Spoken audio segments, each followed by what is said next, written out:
আমাদের সাথে আছেন ঢাকা থেকে তানভীর হাসান। তিনি লিখেছেন, ভাই ব্ল্যাক ম্যাজিকের ঘটনাটা সত্যিই গায়ে কাটা দিয়েছে। শেষের টুইস্টটা একদম আনএক্সপেক্টেড ছিল। এরকম রিয়েল ফিলিংসের ঘটনা আরও চাই। আমাদের সাথে আরও আছেন চট্টগ্রাম থেকে নুসরা জাহান। তিনি লিখেছেন, আপনার কণ্ঠটা এতটা ন্যাচারাল যে মনে হয় সামনে বসে কেউ ঘটনা বলতেছে। বিশেষ করে রাতের দিকে শুনলে অন্যরকম ভয় লাগে। আমাদের সাথে আরও আছেন রাজশাহী থেকে রাকিবুল ইসলাম। তিনি লিখেছেন, হন্ট স্টুডিওর এই এপিসোডটা আগেরগুলোর থেকে অনেক বেশি ভালো লেগেছে। শুধু ভয় না, একটা রহস্যও ছিল এর ভিতরে। আমাদের সাথে আরও আছেন সিলেট থেকে সাদিয়া আফরিন। তিনি লিখেছেন, আমি সাধারণত এসব বিশ্বাস করি না, কিন্তু আপনার গল্প বলার স্টাইলটা এমন যে মনে হয় ঘটনাটা আসলেই ঘটেছে। আমাদের সাথে আরও আছেন খুলনা থেকে মেহেদি হাসান। তিনি লিখেছেন, ভাই প্লিজ স্লিপ প্যারালাইসিস বা বোবা ভূত নিয়ে একটা ফুল এপিসোড দেন। আপনার ভয়েসে এই টাইপ কন্টেন্ট মারাত্মক হবে।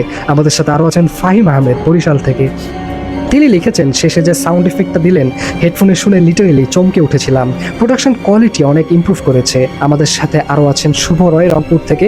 তিনি লিখেছেন, ভাই রিয়েল ইনসিডেন্ট টাইপ স্টোরিগুলো বেশি দেন, ফেকের চেয়ে এইগুলো অনেক বেশি ভয় ধরায়। আমাদের সাথে আরও আছেন ঢাকা থেকে তাসনিম চৌধুরী।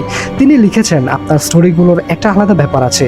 শুরুটা নর্মাল থাকে কিন্তু ধীরে ধীরে ভয়টা বিল্ড হয়। এই জিনিসটাই আসল। আপনাদের সবার মতামত এবং কমেন্টের জন্য, মেসেজের জন্য অসংখ্য অসংখ্য ধন্যবাদ। আপনারা যারা যারা মেসেজ করেছেন আপনাদের আমি জানাতে চাই অসংখ্য অসংখ্য ধন্যবাদ। আমাদের সাথেই থাকুন, শুনতে থাকুন আমাদের হন্ট স্টুডিও এবং জানিয়ে দিন কেমন লাগছে আমাদের শোটি এবং কেমন লাগছে আমাদের ঘটনাগুলি।